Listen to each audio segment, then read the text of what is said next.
Viel zu wenig Kontakt im Web 2.0. Hallo? Hallo? Machen wir gleich einen Test, ob das funktioniert, dass ich im Raum herumlaufen kann und Menschen beim Stören. Ich finde übrigens die Diskussion, ob Beck oder Radeberger besser ist, interessant, weil es ist ja beides scheiße. Hallo? Das muss eigentlich noch gar nicht aufs Mikro rausgehen, das ist eigentlich ganz privat, dass ich hier rumgehe. Hallo? Schöne Brille, hallo? Auch? Brüder? Nein, Brüder und Schwester, hallo. Verdammt, dann muss ich jetzt echt anfangen, oder? Wenn das Mikro schon eingeschaltet ist, oder? Okay. Naja, was soll's.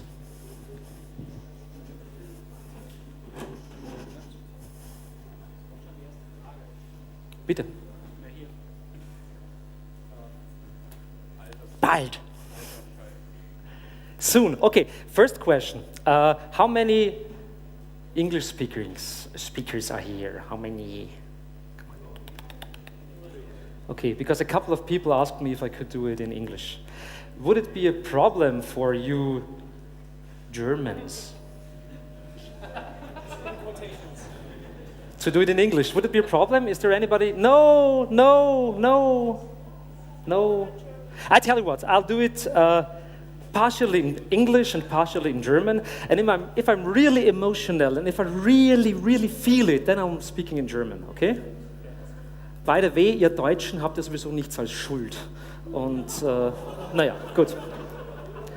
Und wir haben ein bisschen was davon. Okay, gut.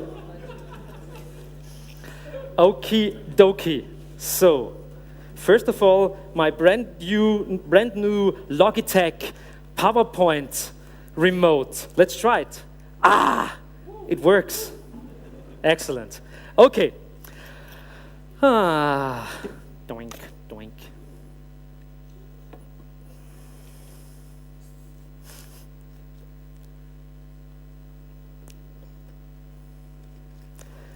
Okay.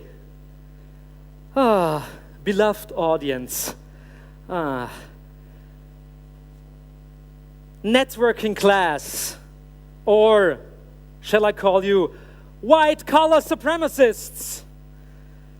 It is a pleasure being here in Berlin and talk to you. My name is Johannes and I'm part of Monochrom. And you are probably interested why I am wearing an US, yeah, of course.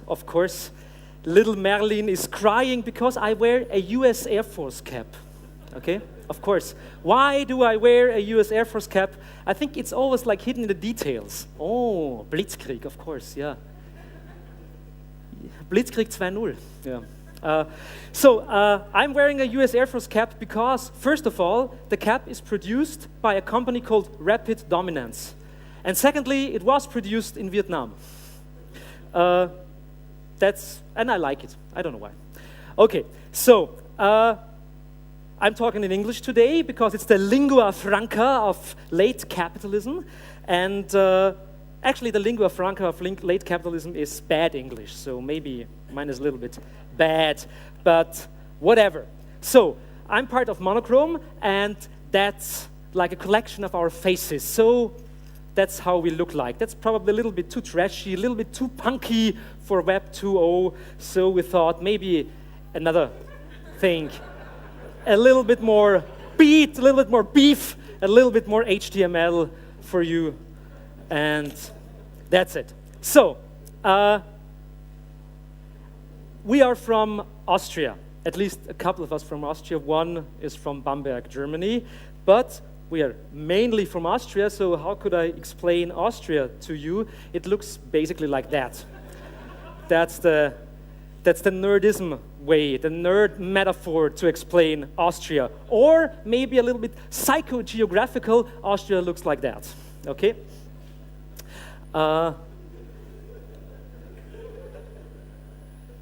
So, Monochrom. What are we doing? What's the stuff we like to produce, do, whatever. A couple of examples for you. First of all, we started doing a fanzine, or later on, we called it more like a yearbook because it's like a couple of 100 pages thick. There's one for you. I like it back. That's a bad beer joke. I like it back. Yeah. Good. And we did it for a very long time, a couple of years, and then we found out that it's actually a little bit boring only to do like print stuff and only to do collages and stuff like that, because that's the basic idea of monochrom. We wanted all the time take interesting political and philosophical and even technical ideas and pack them into an interesting medial form. So sometimes that's a short film and sometimes it's, I don't know, a musical, whatever. So try to find the perfect form for perfect medium for a certain message. That's why somebody called us context hackers, and I actually like that. What did we do after that? In 1998, we started the first robotic social networking platform. It was called Der Exot, after the Exot in John Carpenter's Dark Star. It was actually like a mobile robot. You could actually steer the robot via an HTML interface through our flat. And we had a nice community, because the interesting thing about this thing was that if you have like 20 people at the same time on the website steering the robot around, then it would just like be completely weird and moving around, but they would have to communicate to actually know, okay, we want to hide the robot in the toilet. So we have to work together to bring the robot to the toilet. And then they tried to hide it in the toilet, but never made it and stuff like that. So it was actually really interesting. It was the first time we got like big media attention in 1998. And after that, we were invited to a gallery in Vienna. They wanted to present the project there. And then we built up all the stuff in our server and all the crap. And then we asked them, hey, where's the internet? You know, we need it. And they, what, internet? And that was our first contact to the gallery scene and the art scene, was that they invited us to present a project and it didn't work afterwards. So that's how art works. People who don't understand what you're doing invite you and think that it might be cool to invite you. That's the art scene. I think that sometimes even like in the technical sphere the same, and in the social sphere, but whatever.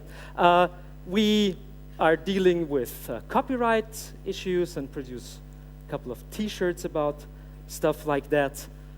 We created a musical, I mentioned already, called Udo 77. It's the first time, I think, it was a musical about 4 computer processes inside of a bank software, checking out the credibility, the Kreditwürdigkeit of an Austrian criminal called Udo Proksch. It was actually quite fun to watch it, even producing it. We are collecting typos, Tippfehler, and I really like this one for you bloggers, the perma-ink, or the computer, or that's really good, Israel. I mean, Catholic Hun. I mean, yeah, sometimes there are Catholic Huns out there, but not all the time. Or, I don't know, or Hopfucky, or fartboard. Who can imagine what fartboard actually should have been? The dartboard, of course, yes. But then it was a fartboard. We are collecting so-called applied office art. You know, you're sitting in your office jobs and scribbling down like little things on your notebook because you're bored, as always in offices. And we collect those images, those like applied office artworks. So you can send it to our homepage, we put it online, and the next one, that's actually my favorite. Yes, that's it. And we did the first overhead cam shot. I'm not showing you the video. You can download it on YouPorn or not. But we wanted to prove the pornographic possibilities of a dying medium. Okay? So we are doing for a long time now a project called Soviet unter Zögersdorf, the last existing republic of the USSR inside of Austria, just a couple of square miles in size. And we are doing like vacation tours there. We bring people with buses there, and we did a computer game it's Linux and Windows and Apple, so you can download it for free. And we're working on the second part now, yes. And I'm pretty sure we'll release it in August if you want to know it. Okay, we are collecting not overhead, but we're collecting copyright warnings. Because you know the whole discussion about copyright and movies and stuff. And if you go to the movies, you always have this really like interestingly formulated insult before a movie starts. And it looks like that, for example. So we ask people to take their cameras with them and take a flash picture of the copyright warning. Because it's nice to have like a dark room like the cinema, then you have a patch. And so this like insult, and this like false insult actually, is not like going by as quickly as it shouldn't. It shouldn't go by quickly. So take your cameras to the cinema the next time and send it to our homepage. We created the first basic rule set for massive multiplayer thumb wrestling. And a couple of nodal networks like token ring networks and snowflakes and stuff like that. Maybe we can have a game afterwards. And we are doing, together with a group called Shifts in Austria, the only and therefore leading festival concerned with cocktail robotics. So if you want to create a robot that serves cocktails, maybe drinks cocktails, lights cigarettes or has bar conversations, come to Robo Exotica. It's the 10th time this year. And it's interesting, like CNN and Wired and a couple of really major internet geek blah blah magazines reported about it. And maybe that's interesting for you.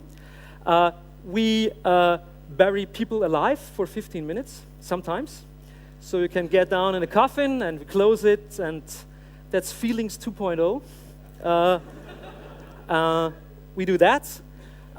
We publish theory and books about branding, for example, or anti-branding.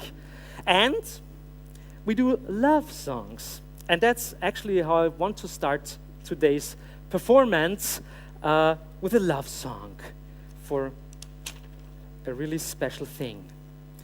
And I haven't done it so often, so I hope it works. And I hope I hear myself without like die Monitore, sie fehlen mir so. Okay, let's try it.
That's good, yeah.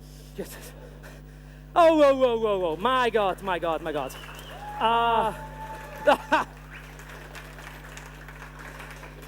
Actually, Evelyn should do that. Evelyn should be here. She should not be working for IBM, International Business Machines. She should be here and sing because she is actually capable of singing.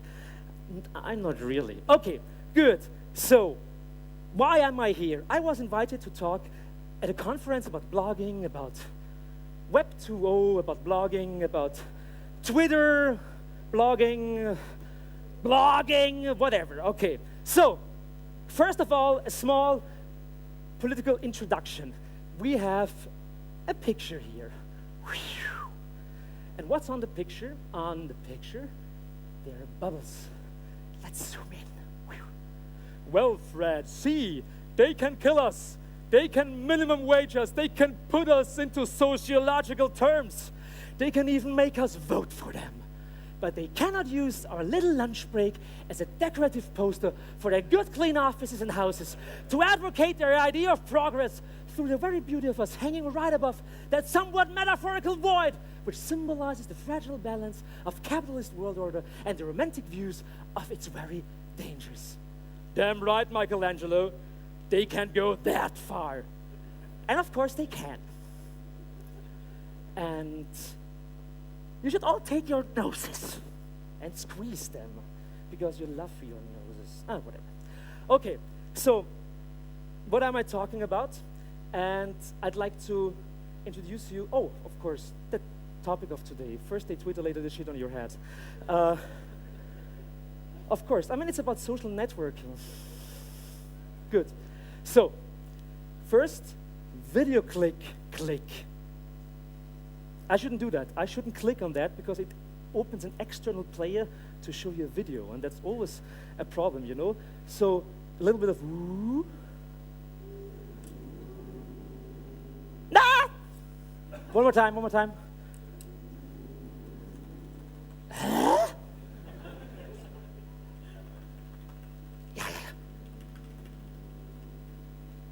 I vote with Oh no, he's using Windows. Here. There it is. Very good. So. Ist der Volume off verdraht? Ja, dann versuche ich mal zu starten, das Ganze. Jetzt ist der ganz unten. Da! Scheißdreck! Ich werde emotional. Ich muss Deutsch reden. So Na!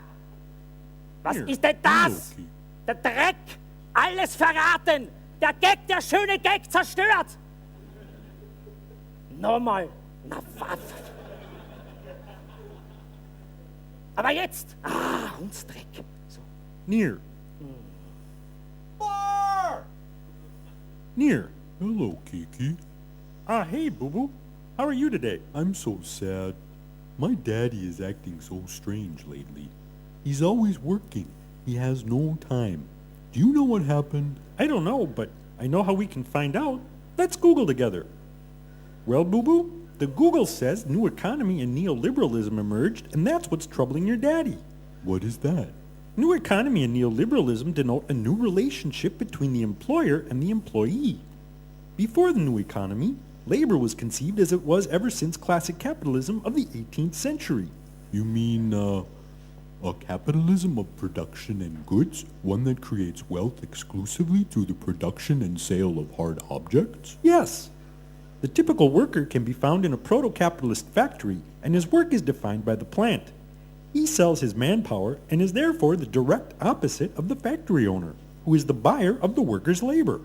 Didn't Mr. Karl Marx call this contrast the antagonism, the opposing entities of worker and capitalist? Yes, Boo-Boo. The trick of the new economy now is to make the workers believe that they are owners too. Of course, this is not true because they're still without executive power. However, there is a shift of control away from the bosses, whose job it was to monitor and motivate the workers. Control is shifted to the workers themselves, who are tricked into thinking that their interests are the same as their capitalist masters. Isn't this change called a shift from a disciplinary society towards a society of control? But What does that mean, Kiki? Good question, Boo-Boo. Let's ask Google again. Disciplinary societies manage to keep its subordinates where they are by implementing control and punishment. Like my mommy and daddy when they tell me what to do? Yes, or like your future corporate overlords.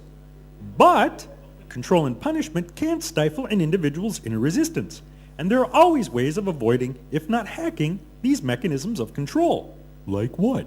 Like long trips to the toilet, theft of work materials, sick leaves, pretending to look busy, playing dumb. So what changed with new economy and neoliberalism? As soon as control is collectively internalized and has become a part of the psychological apparatus, it is absolute. Many employees nowadays believe that they are their own bosses, but there is still a clear hierarchy, even if it's flatter, and profit still flows in the same direction. You are your own enemy. And you are alone. More info, more info.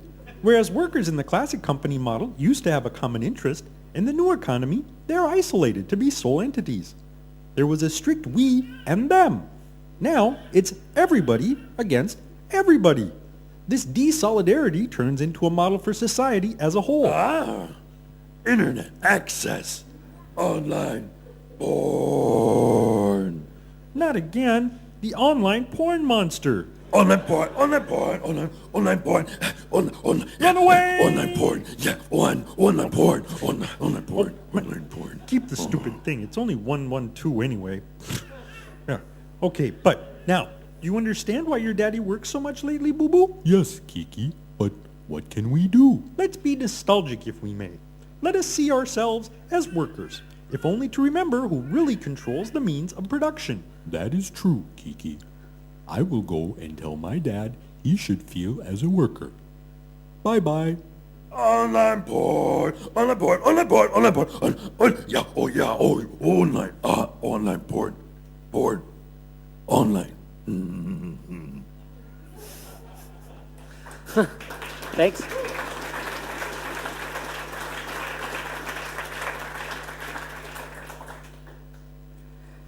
By the way, I find it highly interesting that somebody really thinks that I'm talking about Twitter. Das Lied ist geklaut mit Freude, ja. Verstehe ich nicht. Das ist aber auch nur Ihre Meinung. Ja, gut, okay, gut. Ja, und Meinungen haben wir alle und Arschlöcher auch. Gut, okay. So, let's go on. Good. Why did I tell you or showed you the small story about Kiki and Boo-Boo? Because of that picture. I'm working in the so-called art sphere, and I'm doing lots of stuff in the tech sphere too, but I somehow like the art sphere. And this picture is a picture by a guy who was part of a big art movement in the 60s and 70s in Austria called the Viennese Actionists, die Wiener Aktionisten. And they did lots of disgusting stuff, like painting with blood and I don't know, and shitting in a college auditorium and stuff like that. Actually, it was really easy for them to be rebels. Because back then, and that's actually what Kiki and Boo are talking about, back then we had a clear disciplinary society. It was really, really, really easy to revolt because society itself was so strict. It was really strict, actually, in Austria, a Catholic country, and if something would be a little bit different, then there would be a big outcry. And actually it was like that in many industrialized Western countries. So they actually had an easy task. Rebel against something that's actually really strict. And they got famous with that. Nowadays, if you would do something like that, or like Günter Brust did, he was wearing a white suit with a red stripe on his body. He was walking around in Vienna and he got arrested for that. Nowadays, I mean, you can be happy if somebody takes a picture of you and puts it on Flickr. So what happened between that time and our time? Something really interesting happened, the so-called society of control. Back then, it was easy to revolt and easy to hack the system because it was clear, there were clear boundaries. Nowadays, as we've heard in the music discussion before, the boundaries, ooh, where are the boundaries? So, and we're all happy and we are trying to make our best, and if we don't get money and the companies don't get money too, that's fine, and okay, it's all a little bit too happy. Because everybody thinks that he is his own master. Even like in companies like IBM, my girlfriend is working there, there is a really interesting flat hierarchy, but still a hierarchy is a hierarchy. So there's still a boss and there's still somebody owning the means of production and all that crap. Okay, what happened in the society of control? It's really interesting to see that everybody thinks that he's in charge or she's in charge, but nobody is really in charge, and actually the class structures and everything is the same as ever before. So many people are tricked into thinking they have a choice, and they actually don't have a choice. So what can we say? We have stuff like Jackass. Most of the stuff on MTV, major TV station, is much more disgusting and much more out there than anything the Viennese actionists ever did in their life. So we thought, why not try to find out if it's still possible to revolt, to take this really interesting concept called art, a special place for special people, and really let it rock. And that's why we did a couple of interesting research about the matter. For example, there are a couple of guys called the Yes Men. And the Yes Men did a really interesting hack back in 2000, I don't know, long time ago, because they tried to hack and actually hacked the BBC. They were setting up a website and faking a subsite, like a social responsibility subsite of Dow Chemical. And they were saying, yes, finally, after 20 years, we want to pay back the people living in India who were suffering from the Bhopal accident and who should get billions and billions of dollars. We are now finally we're paying money to those people. And BBC said, that's interesting. They sent an email to the Yes Man. The Yes Man said, we are coming to the studio. And then they were sitting in the studio for 5 minutes and telling the world that Dow Chemicals is taking responsibility and paying lots of billions of dollars to the people in Bhopal. And of course, 5 minutes later, Dow Chemicals sent the fax out and said, no, that's not true. But still, and that's the interesting concept about it, still 99% of the people out there thought, hey, Dow Chemicals, they're actually cool. They're paying money to those guys out there in India. And so it somehow backfired in a really strange way to many people out there. And the next thing that's really interesting about fame and guerrilla hacking is they are on fucking Hustler. Why? Why aren't there like a sexist crap? Okay, why? Okay, I don't know. Maybe there's a certain idea in late capitalism that you actually should revolt. You have to rebel. You have to get clever ideas and startups and that and that and that. You can make it. You can be the real rebel. And you can do what we all want to do, earn some money. Doesn't matter if it's the Yes Man or the guys who created Twitter. I don't know. So, what am I talking about? I'm talking about a project we did. We tried to find out if it's possible to do something like, even more disgusting like the Viennese actionists did, and try to get on the front page of the biggest Austrian conservative newspaper. We called it Viennese factionism, and we have a friend of us, he is part of Monochrom, he played einen sogenannten Wirten, and he was, a couple of nice Aufstrichbrote, I'm not translating that, and we drank wine in a really nice rustic environment, and we were ordering Eigenblunzen. So we were ordering blood sausage made of our own blood. Okay. We were sitting there and we were giving up the blood and we had to spill a little bit of it and we spilled it on the floor and we had a little bit of sausage too, and then he made the sausage and people liked it, and he's making like the Haut, whatever, the Haut, skin, whatever, cooking it. And because it took too long time to wait, because it's blood sausage, it has to be cold, and so it gets the blood sausage shape. We couldn't wait so long, so we ate it like warm, like a Gröstel, and stuff. And we ate it, and it was fine. And he was happy, and I want to be blood, part of a blood group.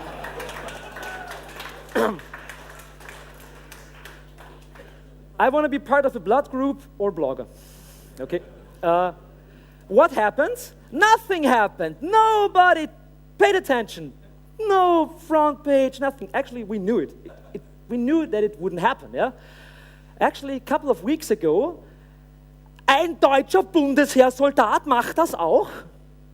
Deutscher Bundesheersoldat, German soldier, eats his own blood. And what? Reuters, all around the planet.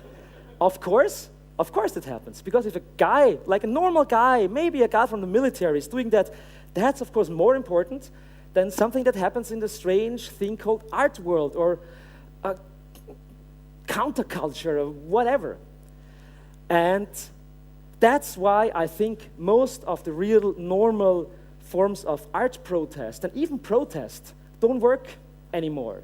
There was a really interesting panel discussion today about Protest 2.0 and how we can stimulate and create protest. And they had this really interesting name dropping of the marketing protest. And if we're talking about marketing protest, we're doing it completely wrong. So there is no way to market protest, because if you want to market something, then you're sleeping with your own enemy. So how could we not sleep with our own enemy? Sometimes it's nice to sleep with your enemy, but maybe we should try to find another way to wank. I don't know. So I'd like to tell you a short story. It's actually also dealing with the art market, but it's maybe a nice story about how businesses work all around the planet. It's called the LJL. It's an acronym for our American guests because they like the stuff, like it's short. It's actually the Lord Jim Lodge, and I'll tell you a little bit about the Lord Jim Lodge. A couple of guys, Austrians and German artists, in 1985, they were sitting together in Graz in Austria, and they were drunk. Of course, artists are always drunk. And they were thinking, deadlines, you know. You live in precarious working conditions, so you know about deadlines. They're next day, 8 o'clock in the morning, and you have to find an idea until 8 o'clock in the morning. Oh, shit. Deadlines. So they had a deadline. We're doing together a group exhibition. We need an idea. We need something interesting, something valuable, but they were drunk, so they couldn't find an interesting idea. So they started the idea of an art lodge. The idea was, we create something like a mafia lodge, also wie eine Mafia-Loge, but not a mafia loge, but a Kunstloge. And they had this idea of the Lord Jim Lodge. And the Lord Jim Lodge, of course, Lord Jim, because there is a nice novel by Joseph Conrad from the 19th century about a guy called Lord Jim. What are these?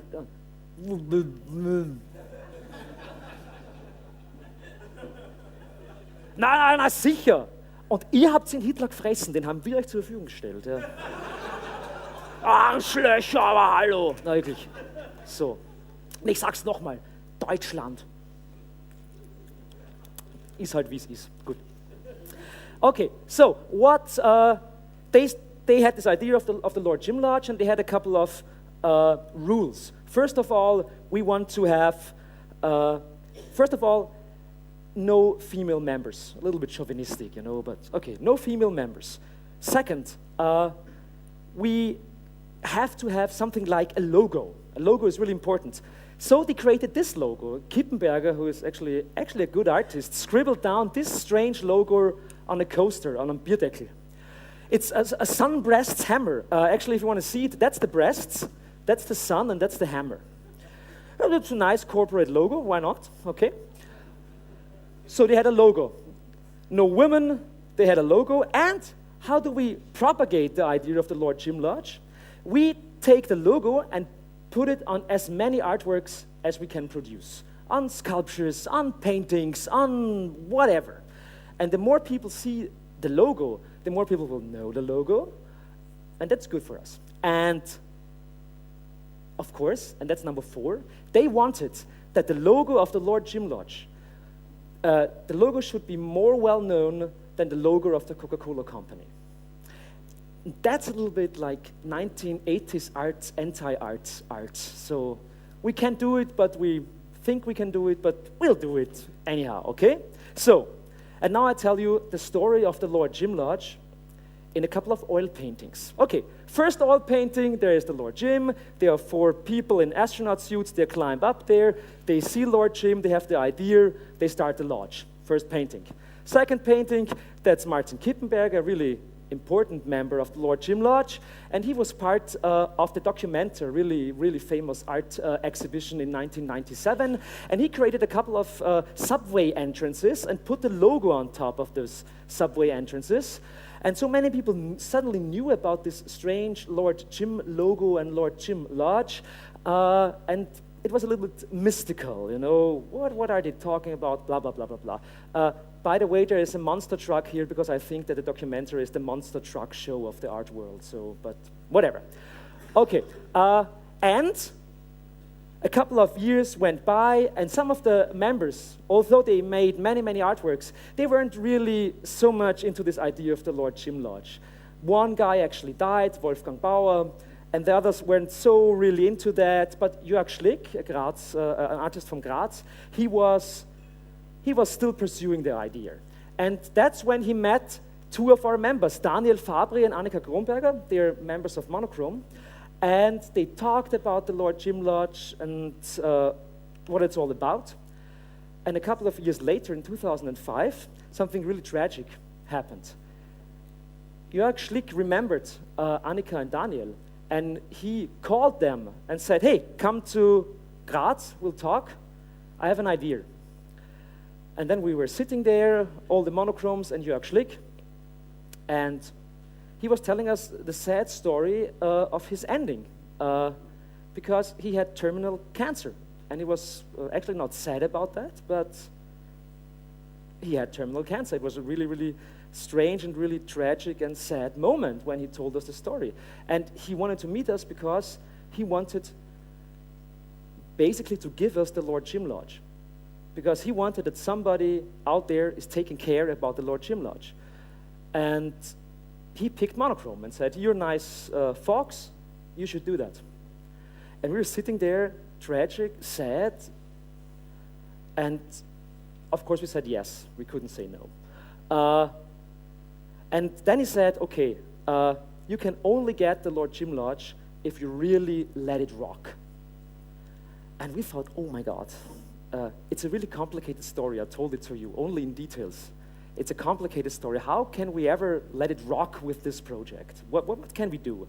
And we said, oh, we will find a way. We'll let it rock. Okay, we'll do that. And we proposed an interesting idea to Jörg Schlick and said, we are staging a hostile takeover. So Monochrom is a young, urban, neoliberal art group, and we are taking over the Lord Jim Lodge. The Lord Jim Lodge, high in symbolic value, like Kippenberger was part of it. Kippenberger was dead by then. And his artworks sell for millions and millions of euros. He's really prominent. So there's an art form called Lord Jim Lodge, high in symbolic value, but low in real value. Nobody's taking care about it. And so we take it over, create something like a re-startup or re-startup, maybe do a couple of franchises, and sell the story out. Maybe we could even, there are many art groups out there who don't have any money. So we could actually have an interesting idea, a business model of buying rundown art groups and selling them for a higher price or stuff like that. So why not? So that was our idea. And Jörg Schlick was really a fan of this idea, and shortly after that, in December 2005, he died. So he didn't really see what we were doing with the Lord Jim Lodge, but I have a painting for you. That's Lord Jim, Jörg Schlick, dying here, smoking a cigarette and drinking whiskey. We're standing around him and looking grim and just waiting that he dies so we can get the Lord Jim Lodge and do our evil plan with it. And what did we do? The first thing we did, sent out press releases, and that's the press releases here with fake names. And we did a press conference in Berlin. What did we say? What did we sent out. We sent out that Monochrom is now the official owner of the Lord Jim Lodge, formerly owned by Jörg Schlick, Martin Kiepenberger, blah, blah, blah, blah, blah, blah. Monochrom is now owning the Lord Jim Lodge, and therefore, of course, the trademarks and all the copyrights and all that stuff. And we want our fucking 15% of all that crap. So we sent letters to the Museum of Modern Art in New York and to the MUMOC in Vienna, and everywhere where we knew that artworks of the Lord Jim Lodge were with the logo on top of it, because we have the trademark rights for the fucking logo and we want our money. And we were thinking, I mean, they have good legal administrations in most of the big art spaces, so let's try it, but we're not really, we didn't think that something would happen. But then again, we got emails and calls. Hello, blah, blah, blah, blah, blah, blah, blah, blah, blah. Can we settle that out of court? And we said, yes, we are really interested in settling this case out of court. Let's discuss that. And we were talking to most of these institutions for a long time, 2, sometimes 3 months. And of course, in the end, we didn't have a cent of money. But we caused a lot of turmoil and a lot of angry calls and stuff like that, because we didn't really pursue of really getting money, because it would actually high-grade fraud if we would actually have received even a single cent from one of those organizations. But still, it worked to send out a letter with a couple of name drops in it, mentioning a couple of famous artists, and many institutions went a little bit insane about the whole situation. But still, I mean, we were trying to get some money out of that. And we didn't get any money out of that. And we were already out there with the business for 2 months, and that's not a good performance. 2 months with no income, bad. So what did we do? We sent out a couple of more press releases. I like the dinosaurs in the painting, I like that. And we were thinking, what could we do? We were even going to the United States of America to get some spirit there. We bought some Amish hats, and what could we do? And then we heard something interesting. The Austrian branch of the Coca-Cola company, they were creating a new award or a new prize called the Coca-Cola Light Arts Award. And we thought, that's interesting. So what happened? What is he? Alte Kamellen aufwärmen 2.0. Na, kann man wieder ausschalten. Oh, falsch. Okay. Good. The basic idea of the Coca-Cola Prize was artists should send artworks, and if the jury would find them interesting, they would be printed onto the sleeve of a Coca-Cola bottle, Coca-Cola Light bottle, and they would create 10,000 of those bottles. No, not 10,000, 100,000 of those bottles. And we said, okay, why not? We took a piece of paper, we stamped the logo on it, we sent it to Coca-Cola, we got a letter, we won. And we were happy. We were happy.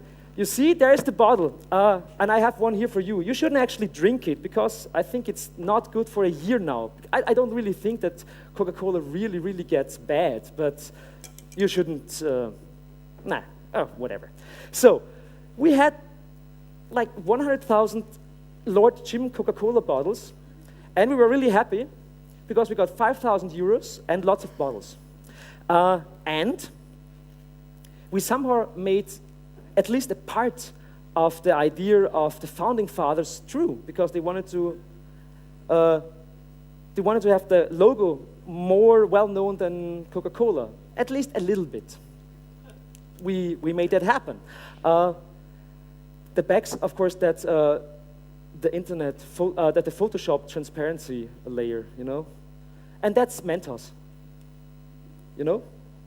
Put Mentos in the Coca-Cola Lights and you get some eruption. Whatever. We got 5,000 euros in 5 months. That's good performance. 0 to 5,000 euros, not bad. But we need more money. We need more money. What did we do? Ha ha ha. What did we do? What did we do? What did we do? We outsourced the stuff to China. Okay? So we said, what do we need? We need paintings, because paintings can be sold really, really expensive. You can put it on your wall, and they need to be really big, 1.40 m times 1 meter, and they need to be in really good oil painting, but we can't do that. So let's create a couple of Photoshop images, flatten them to JPEG, send them to China, let somebody in China paint them, send them back, and we sell them. We thought a couple of people did that before us. Why not? Well, let's do that. I mean, it's pretty well known that you can buy faked sneakers or whatever, but paintings, now let's do that, okay? So we found a guy in China, actually this guy, Guan Kan, and we had a couple of email discussions with him, and he said, okay, I'll make 12 oil paintings for you in 2 weeks for 2,500 euros, including UPS. And we said, that's fine, let's do that. We can sell one painting for 4,500 euros. That's good. Okay, so we did it. He made it for us, he sent it us, we put it in a gallery. So far, we sold 7 of those 12 paintings. And we made a lot of money with that. And of course, because we are a good mention, we shared with Mr. Guan Kan. He got 50% of the stuff that we actually got from the gallery. And he is now, I think, he can live from that for at least 5 or 6 years, maybe longer. And we found it interesting to take like a concept known from the art world or the economy and the art world and merge that. Because, as I mentioned, in China, it's really, really, China is a copy market. They copy sneakers. They have 27 episodes or 27 books of Harry Potter, 27, okay? They copy DVDs, they copy CD-ROMs, whatever. Software, Microsoft, whatever. They're big copy markets. But they're also a copy market for non-digital stuff, like sneakers and art. A guy like Guan Kan, for example, he's actually, I would call it, it's not middle class, but it's nearly middle class in China. Because he has his own shop, he works there, has 2 or 3 employees who help him with the painting, and he lives a nice life. What is he so? Wird das alles noch mal kassiert? Ja, na klar. Aber bitte nur, aber die Bilder nicht. Die Bilder nicht. Außerdem bin ich selber hübsch. Na gut. Okay, so, but there are many, many people, many, many artists in China who are working on assembly lines. So if you're going to IKEA and want to buy a painting there, it's probably from China, from an assembly line. So there's one guy sitting with a red paintbrush, and one guy with a green paintbrush, and one guy with a yellow paintbrush, and they're making dots. And in the end, there are like 100,000 copies of Van Gogh's Flowers. And they sell them for a cheap price. So this interesting thing of art in the Western context, art is something really sacred. Art. But if you have a look at stuff like happening in China, it's not sacred at all. And actually, it's not sacred in the European Western world, too. It's the same old bullshit of creating something and trying to sell it. Actually, Aua.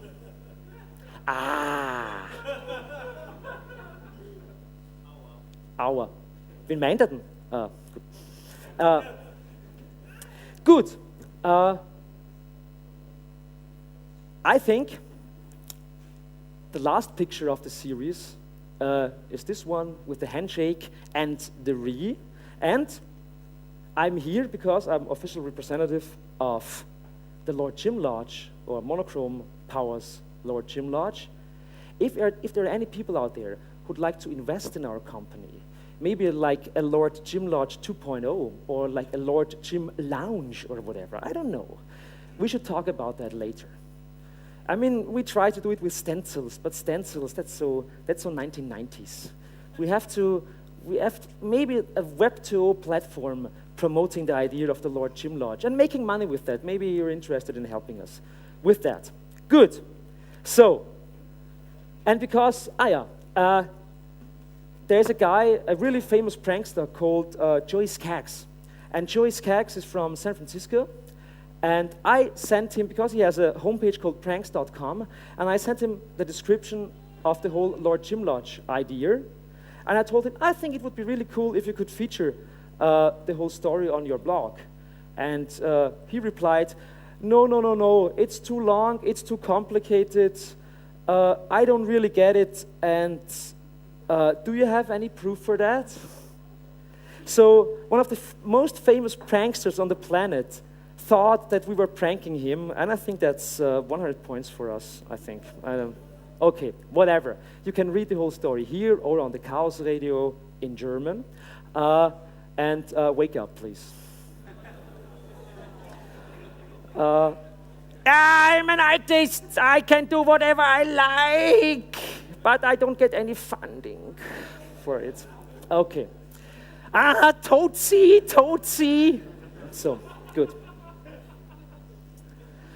And for the lolcat fans out there, anthropomorphize these assholes, yeah.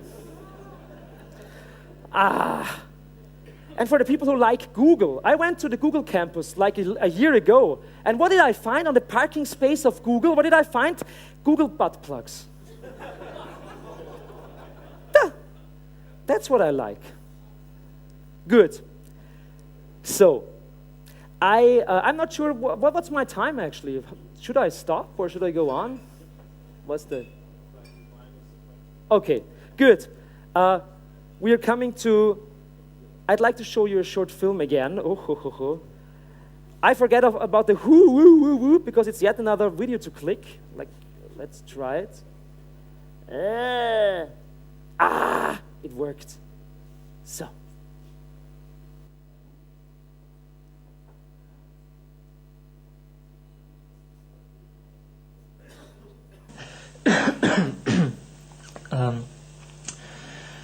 Ich hatte vor ungefähr 5 Jahren einen Unfall.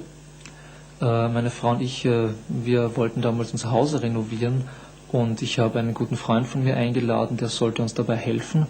Und zwar wollten wir da an einem Sonntagnachmittag die Hausfassade reinigen, also den alten Verputz herunterkratzen, und dabei ist mir ein relativ großes Stück Mörtel auf den Kopf gefallen. Seitdem habe ich einen schweren neurologischen Defekt. Und zwar ist das letzte Bild stecken geblieben.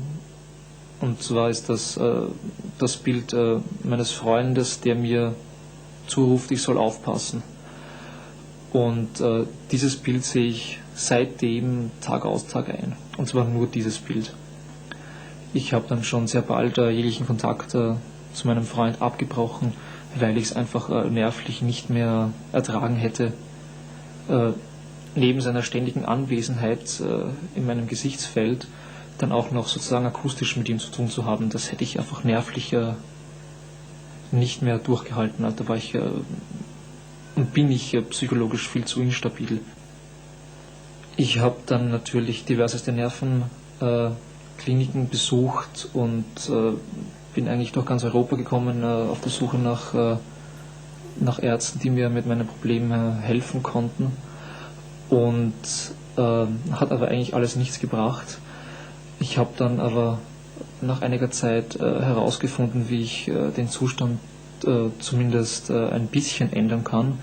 Und zwar, wenn ich mit dem Kopf gegen den Kasten haue, dann ändert sich die Farbsättigung des Bildes.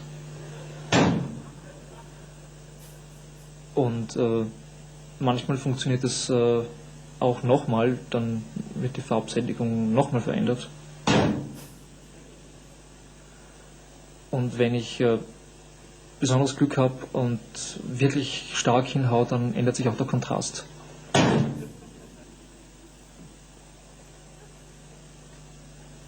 Aber das war es im Wesentlichen schon.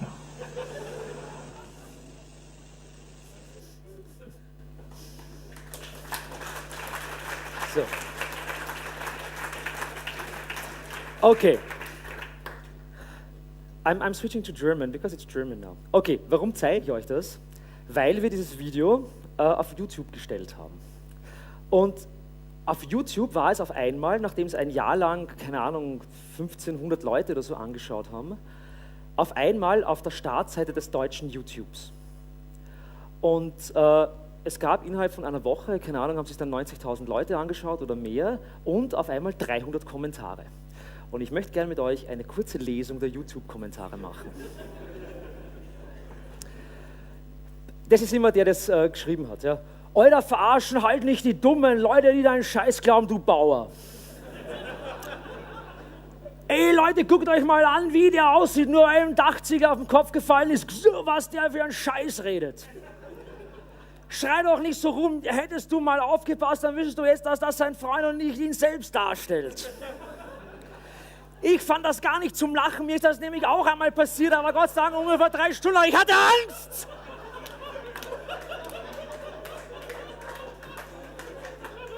Wie will der das Bild von dem Freund bekommen?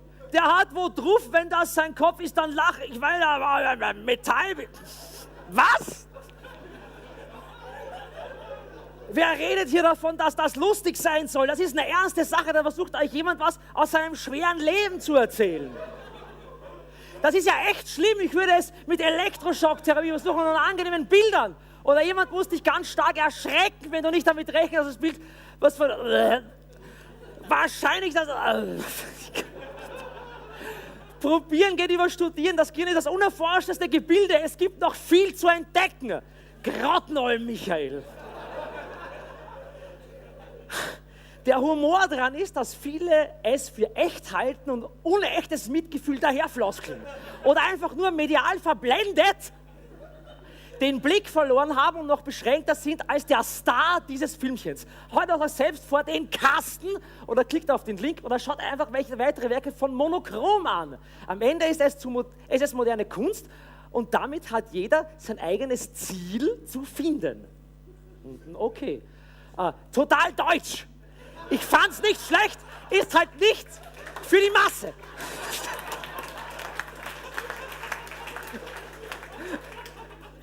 Das ist nicht lustig. Ihr könnt froh sein, dass ihr sowas nicht habt, ihr Spastis.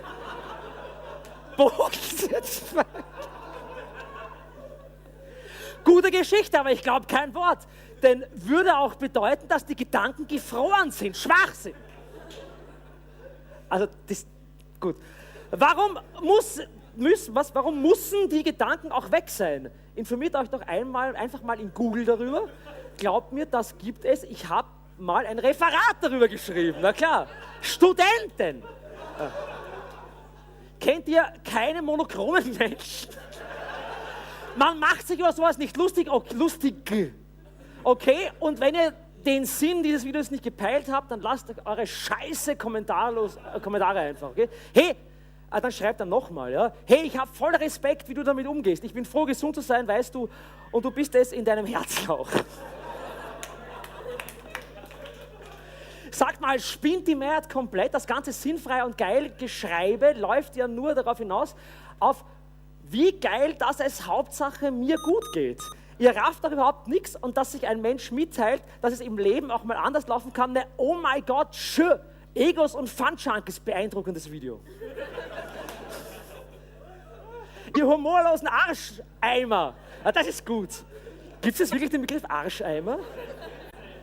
Was? Ja, super. Besser als Asitoni ist es allemal und der war schon nicht übel. Wer ist Asitoni? Ist irgendjemand YouTube-User, der weiß, wer Asitoni ist? Egal. Jedenfalls der drauf, da gebe ich dir einfach recht, nur Assi-Sofas. Jetzt kommt ein Dialog. Der reagiert nämlich drauf. Wenn ich mir dein Geschreibe anschaue, denke ich, du solltest dich wohl auch dazu zählen. Dann schreibt er, wenn du ein Problem mit meiner Meinung hast, dann lass die Bemerkungen. Unendlichkeitszeichen. Find's scheiße, Leute, so voll cool und ey, nee. Dann schreibt der zurück, ich weiß zwar nicht, was du für ein Problem mit meiner Meinung hast, aber wenn du meinst, ist deine Meinung, wenn du dich auf ein niedriges Niveau ablassen willst, nur weil das keine Folk-Rock hast? Scheiße auf deine Meinung. Ein anderes. Das ist voll gemein an andere Menschen, die wirklich machen, indem man, wurscht, ein Stern, das ist wichtig. Okay, ein Stern. Oh, so ein Rauz, wer lacht über so einen Kack? Ich, du arroganter Idiot! Wieso arrogant? Soll das wirklich witzig sein? Außerdem braucht mich hier gar niemand dumm anmachen. Oder kannst du dir so äußern? Vermutlich aber schon, wenn du solche Videos lustig findest. Naja, wenn man...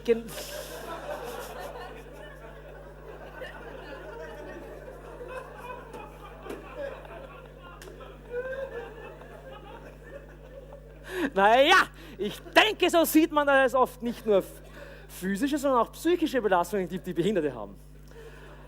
Und durch so ein Video zum Beispiel, das ist immer ganz wichtig, lässt es sich wesentlich besser nachvollziehen, wie es manchen hier einem Blinden ergeht. Okay, naja, also ich kann das gar nicht mal vorlesen. Also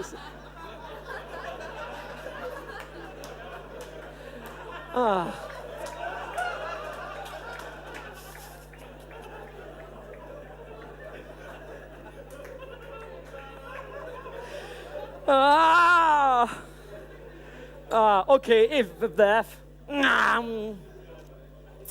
Und auch eine sehr schöne Variante der immer nur Assi-Kommentare ist auch sehr schön halt. Also es ist schön selbstreflektiv, nämlich die Assis, die sich über die Assis und über die Assis lustig machen, wenn das gut. Tausende Leute, Öffentlichkeit, bewundernswert unterstützen. Das reicht auch schon eigentlich in dem halt. Ihr kackt euch nicht ins Hemd wegen der Behinderung. Na. Klar, man soll ja nicht lachen und bla, verdammt lustig, Mann. Was für ein Horror, habe ich meine eigenen Probleme augenblicklich vergessen.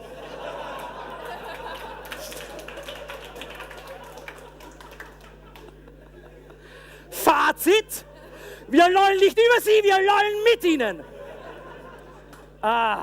So. Mein Gott. Ja. Na, ein bisschen ein Gassenhauer noch für den Schluss, nachdem die ganze Fahrt der Lord Jim-Loge vorbei ist. Gut, okay, was ist da? Wo sind all die Blutblogger hin? Wo sind sie geblieben? Sehr schön. Domian? Ja. Ich find's toll. Man sollte das lesen. Das ist gut. Ganz ehrlich, ist auch... Was war da? Ist auch gut. Okay, gut. Okay. A song, why not, für den Schluss, würde ich mal sagen. Ja? Jetzt rede ich schon die ganze Zeit herum über dieses ganze, dass man was ändern soll und dass man verdammt nochmal was changen soll. And this song is, of course, in English. It's a song about my life. I tell you. Let's try it.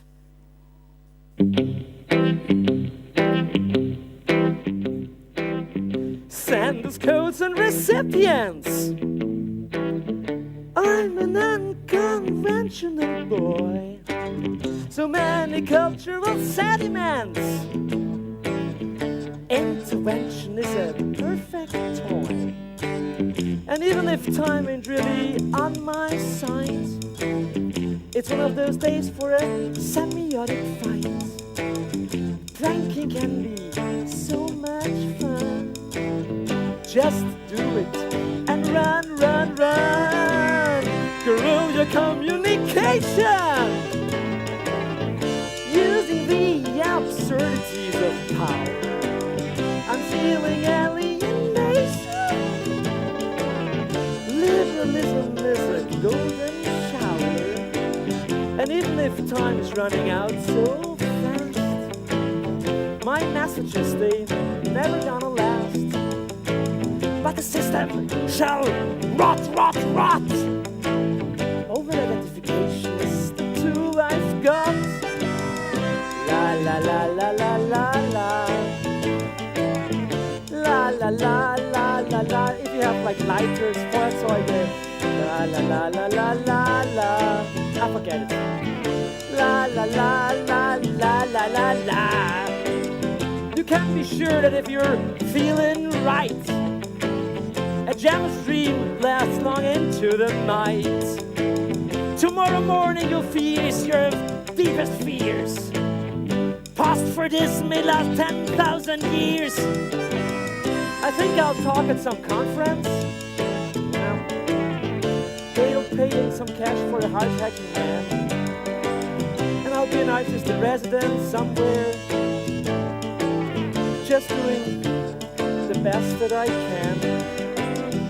Feels like this could be my last chance. Feels like this could be my last chance.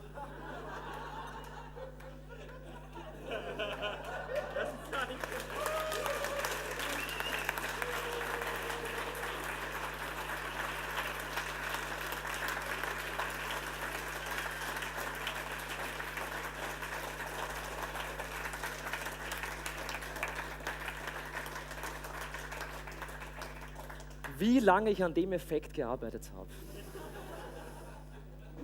Und ihr werdet es nie wissen. Okay, wie spät ist es denn eigentlich?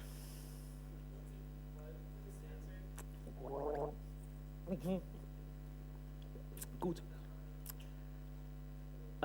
Geht schon weiter oder soll ich noch Fragen beantworten? Ich kenne mich ja nicht aus bei euch Bloggern.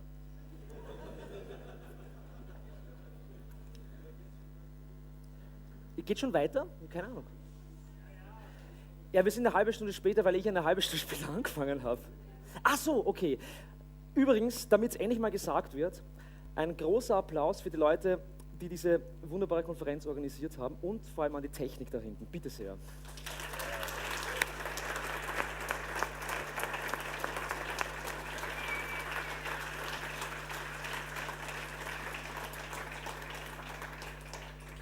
Weil den Scheiß zu organisieren, das meine ich jetzt nicht negativ. Es braucht eine Menge Arbeit. Und vor allem die Techniker sind ja leider immer ganz unten in der Hierarchie, wie ich immer wieder feststellen musste, und das sollten sie eigentlich nicht sein. So, herzlichen Dank und ich trinke mal ein Bier jetzt und wenn ihr was wollt zu mir, dann kommt halt zu mir. Ciao.